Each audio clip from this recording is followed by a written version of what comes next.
adjustment in transport fares, we will take you to some lorry terminals where drivers say they will be forced to advise themselves. And on the international front, world leaders demand immediate ceasefire following days of bombardment along the Gaza Strip.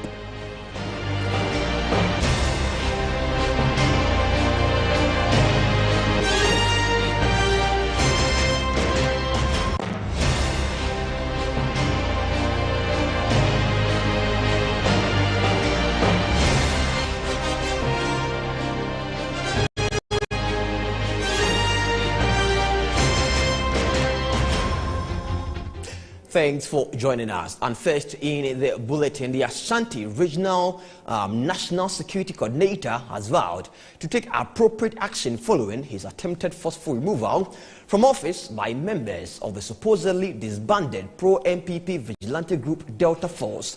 DCOP Ayensu Opare-Addo described the ordeal he went through in the hands of the 7 men who purported to be national security operatives as humiliating. He spoke to an Accra-based radio station.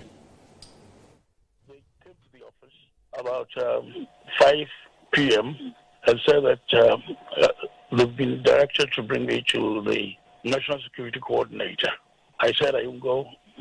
They handcuffed me, pushed me here and there, and the police came in, even pointed an AK-47 at me.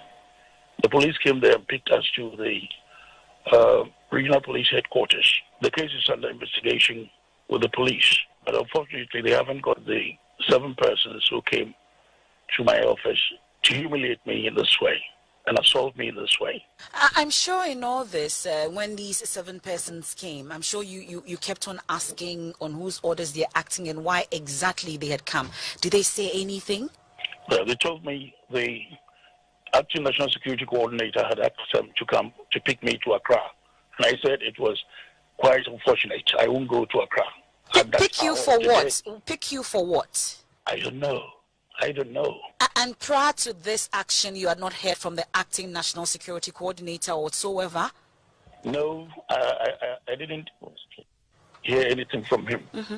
And since this incident occurred, I'm sure I heard you say that they handcuffed you. How exactly did they perpetrate this act? Tell us exactly what happened. They handcuffed you. What else happened? They came. I was in the office with my secretary packing certain items there. They handcuffed me. They locked the door, took the key. Even the key is still with them. They locked the door, took the key, and took all my phones, 3 of them, and that of the secretary, and started asking questions. And after that, they handcuffed me and said they were taking me to Accra. I said, no, I won't go. So we started struggling. And they pointed an AK-47 at me that I will go with them, regardless of what I say. And this happened somewhere last week, correct? Yes, on the 11th it was. And you're told that investigations are underway. Have you been updated exactly on what it is that is going on? Well, I haven't asked the police about anything again. Certainly, I'll go to the police and find out what developments are. And this could be stemming from your activities whilst in office, from stopping some members of the Delta Force from partaking in Galamsey in the region, correct? Yeah, that's correct. I was working with them. They wanted to say they will go and collect monies from people, and people will be calling me, and he will take 10,000 from them, that he's bringing them that money to me, and I never did send him anywhere. So I informed one of them who is supposed to be the leader of the Delta Force group, that this is what your man is doing. It's been broadcast. And from that time, I told them, no, if this is the behavior you want to put up, the president said he is not interested in Galamsey and the other things that are happening, so I can go with you. Briefly and finally, before I let you off DCOP, so you described this act as very humiliating. Is there an action in particular that you're going to take? Oh, yes. Certainly an action will be taken. They came and insulted me, pointing AK-47 at me and the like, hitting me. Even when I was going to urinate, one of the boys followed me and said he was following me to the toilet. I said, what do you mean? He said, but you are a man. I am also a man. I can look at it because you can also look at mine. I said, why? Am I a baby or a child? And he did that. So I'm not going to look at this without still on this case. Now, Member of Parliament for Tamale North, Al-Hassan S. Yuni, has described as worse the current MPP administration compared with the previous MPP administration led by the then President J.A. Kufuor. Speaking on yesterday's attack of the Ashanti Regional Security Coordinator, DCOP Opare Ado, the MP said appointment of persons into security installations must be bipartisan. Government spokesperson Eric Amwakuchuma, however, said it is not a sign of systematic failure. This was made known on Good Morning Ghana here at Metro TV.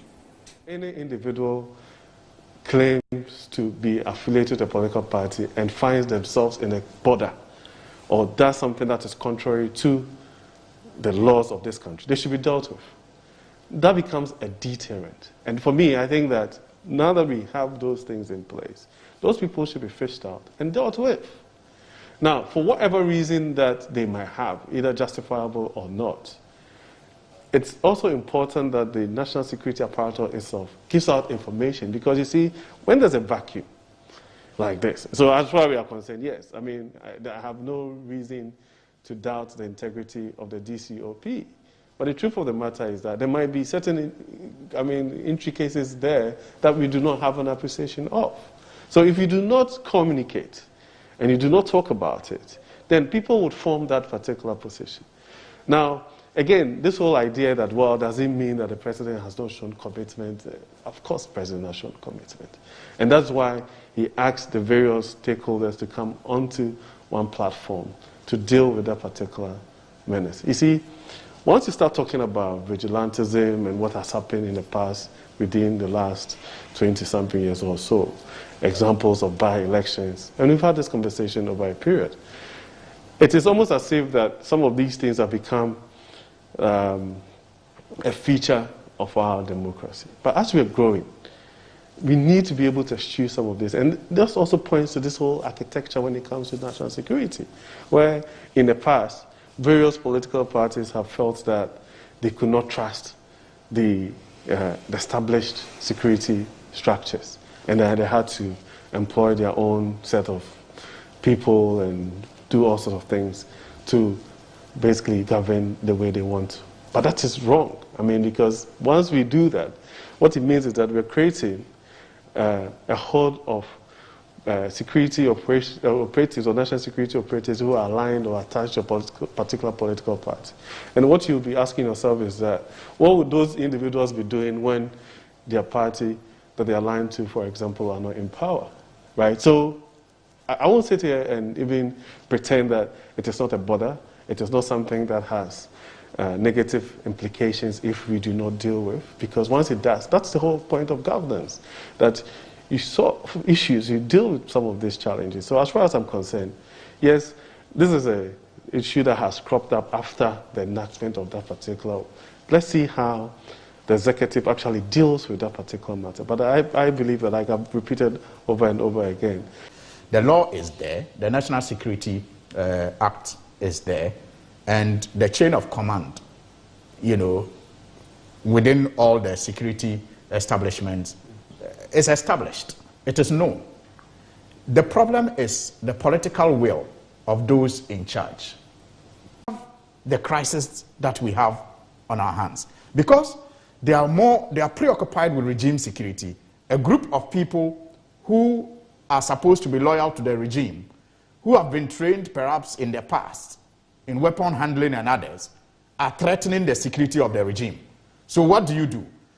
You just superimpose them on the national interest by admitting them or absorbing them into the national security to continue to misbehave. So you need that political will. The commander-in-chief of the Ghana Armed Forces, the chairman of the police council, should be calling the IGP, should be calling the whoever is in charge of national security, the Minister of National Security, to give instructions and to direct and ensure that the proper thing. So still on the case of attack on DCOP, security analyst Adib Sani says the recent attempt by members of the pro-MPP vigilante group, the Delta Force, to remove the Ashanti Region National Security Coordinator, DCOP Ayensu Opare Ado, provides a great opportunity for the enforcement of the Anti-Vigilantism and Related Offences Law. The law was passed by Parliament to help deal with political vigilantism in the aftermath of the violence that occurred during the Ayawaso West Wuogon by-election, after President Akufo-Addo gave a hint of his readiness to ensure that a legal framework is instituted to address the phenomenon. 7 men allegedly invaded the office of DCOP Ayensu Opare Ado on Tuesday evening, May 11, to forcibly evict him from his residence at gunpoint, putting him in handcuffs for reasons yet to be ascertained. The Vigilantism and Related Offences Law, which bans act of vigilantism in Ghana, disbands vigilante groups, including political party vigilante groups and land guards. But the attempted removal of DCOP Ayensu Opare Ado has brought back the need for sincere political will to tackle the menace. I've been joined in studio by security analyst and foreign affairs analyst Adib Sani for more details on this particular case here this afternoon. Good afternoon, sir. Good afternoon, Bright. And welcome. Thank you. So, what is your overview assessment of the issue?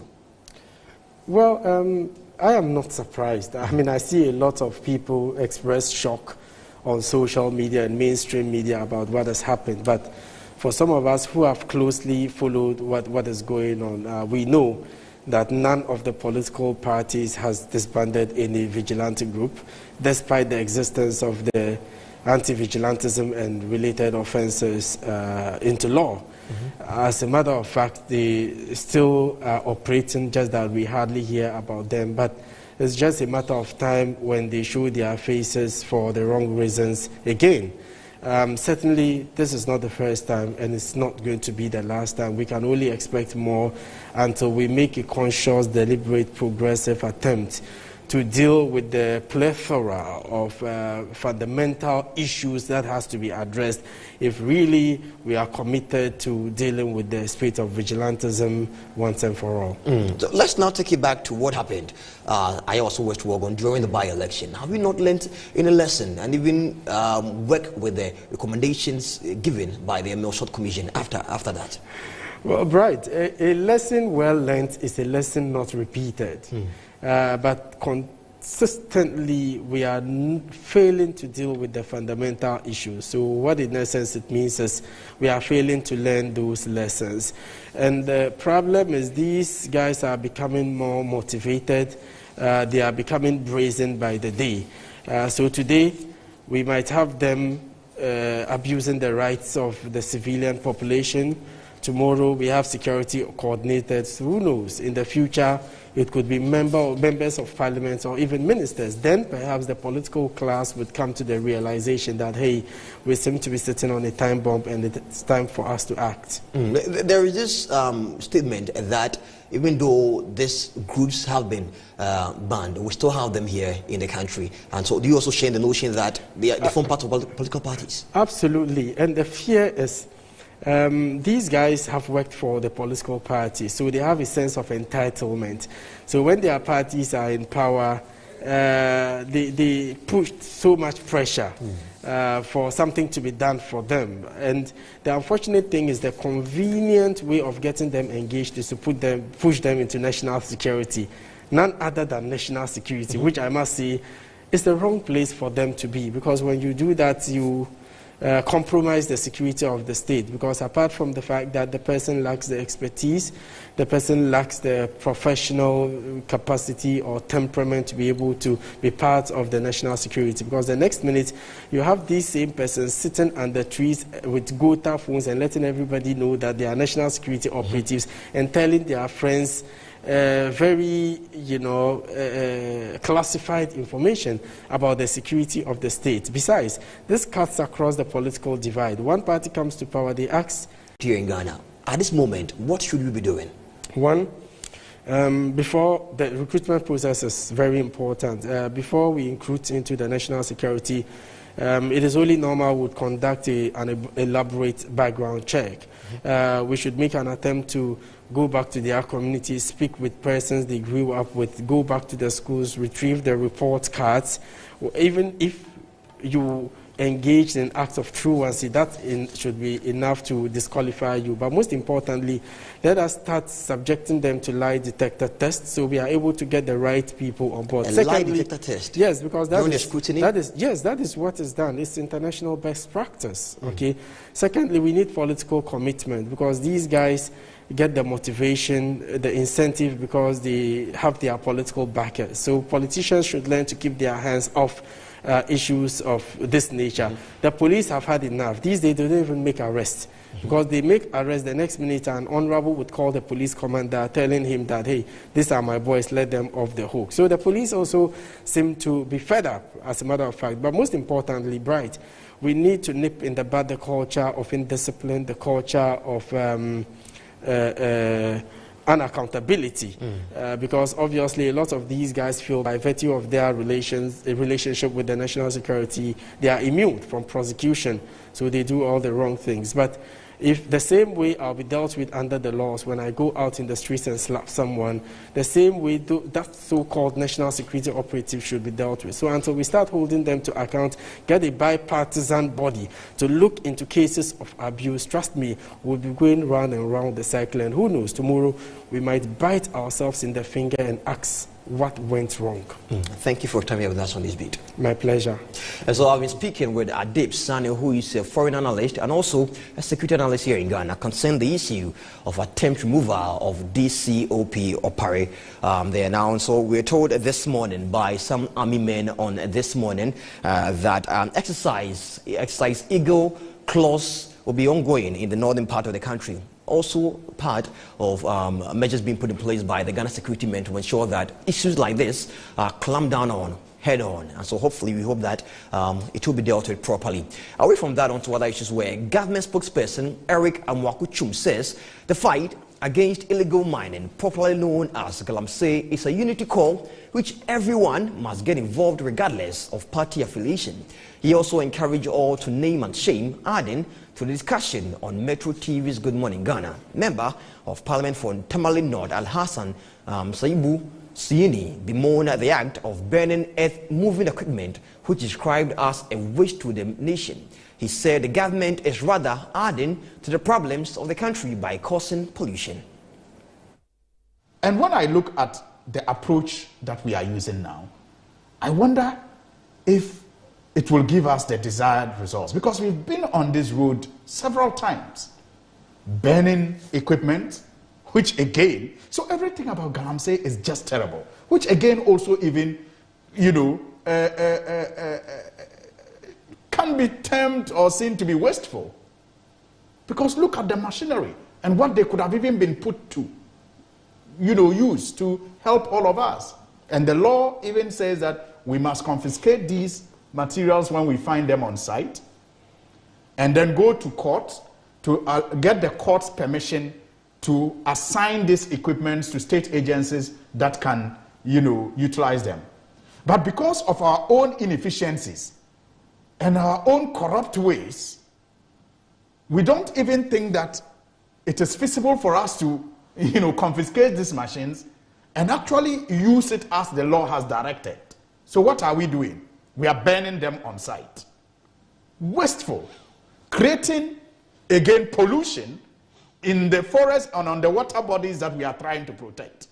And wasting this very good equipment that could have been put to better use if we pass through the right, process of seizing them. So everywhere you look and however you look at it, it is just not beneficial to us. Like everybody is saying, it's very clear that this new minister has shown enough verve and passion to deal with the matter. And of course, where is he drawing his powers from? He's drawing his powers from the president. And the president has shown enough conviction as well that let's fight this canker before it actually gets out of hand. But it will require everybody, and I keep saying this, it requires the district assemblies, the traditional authorities, the young people in the various communities. I mean, because some of the things that's happened, if you go and even do an interview as to the kind of people who are operating in some of these places, you find out that the indigenous people, the indigenous themselves, are not part of it. So they're not even benefiting from that local economy that would actually happen because of these activities, because you have people from Niger, China, elsewhere, actually operating within the confines of those various places. So it's something that, for me, as we sit here, is one of the major things that government would have to deal with. And I'm happy on the track that we've actually gone right now. Of course, people would have certain misgivings and would express disquiet as to how it's been implemented. That is why democracy, we have a democracy, so that we'll be able to, dialogue and find solutions to some of these challenges. But as far as I'm concerned, the message has been sent out there. It's clear that government is not going to countenance people engaged in illegal mining.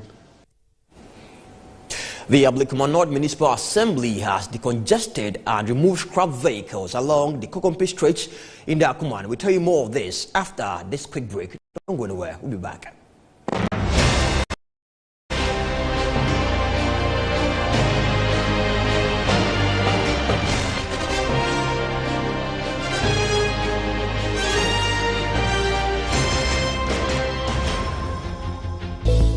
Need a little help? Nobody does it better. At UCS Facility Management, we give you the best in janitorial services, which include high-rise window cleaning, office cleaning, post-construction cleaning, facade washing, deep cleaning, carpet cleaning, swimming pool cleaning, and event janitorial services. Locate us at Jowolu, JA Plant Pool premises, or call us on 0501 666 322 or 0203 299 212 or 0203 299 234. UCS, your property is under our care.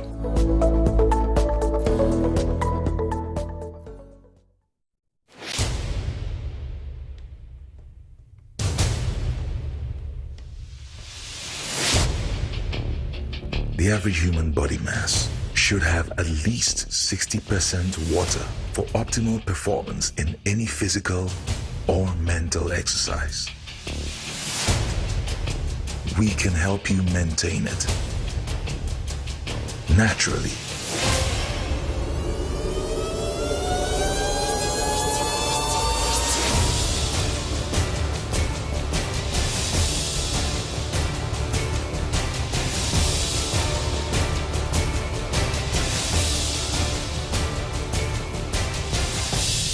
X Natural Mineral Water. Simply natural.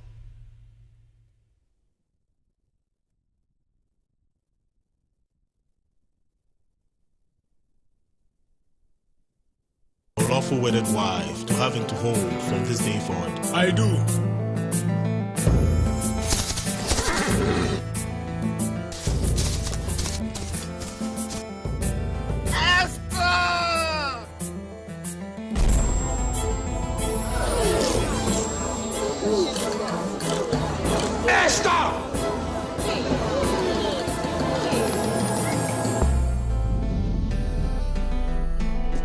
I knew it. How much drama can you enjoy? See it feely with HD Plus. Get the best companion for your HD TV with HD Plus. Dial *879# to activate and enjoy the first 2 months for free.